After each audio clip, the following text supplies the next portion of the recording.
रवि की पहली किरणें जब धरती को छूती तो रामपुर गांव में हलचल शुरू हो जाती।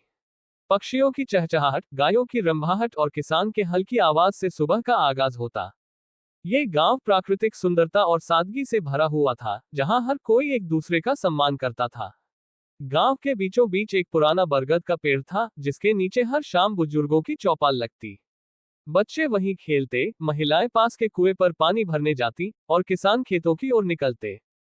सब कुछ शांतिपूर्ण और सरल था, लेकिन इस गांव में बदलाव की एक नई लहर आने वाली थी। बदलाव की लहर। रघु काका, जो गांव के सबसे समझदार और अनुभवी व्यक्ति थे, एक दिन चौपाल में बैठे लोगों से बोले, समय बदल रहा है, हमें भी बदलना होगा। अगर हम अपने बच्चों को अच्छी शिक्षा नहीं देंगे, तो वे बड़े शहरों की चकाचौंध में खो जाएंगे और गांव पीछे रह जाएगा।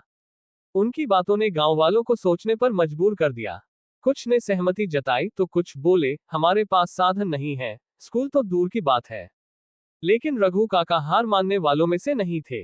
उन्होंने गांव के कुछ नौजवानों को संगठित किया और गांव में एक छोटी पाठशाला खोलने का निश्चय किया।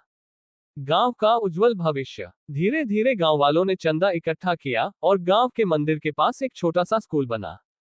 शहर में पढ़ने गए रामलाल के बेटे सूरज ने गांव लौटकर बच्चों को पढ़ाने का जिम्मा उठाया।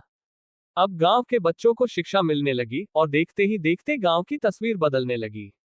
जहां पहले गांव के युवा शहरों में मजदूरी के लिए जाते थे, वहीं अब कुछ ने सरकारी नौकरियां पाई तो कुछ ने खेती में नई तकनीकें अपनाकर अपनी जमीन को अधिक उपजाऊ बना लिया। गांव की महिलाएं भी सिलाई कढ़ाई और छोटे छोटे व्यवसाय करने लगी। नई सुबह, नया रामपुर। कुछ वर्षों बाद रामपुर की गिनती उन्नत गांवों में होने लगी। अब गांव में एक पक्का स्कूल था, बेहतर सड़कें थीं और सभी घरों में बिजली थी। ये सब गांव वालों की एकता और शिक्षा की शक्ति के कारण संभव हुआ। अब जब भी गांव के बुजुर्ग बरगद के नीचे बैठते तो गर्व से कहते, देखो, हमारे छोटे से प्रयास ने हमारे गांव का भविष्य बदल दिया।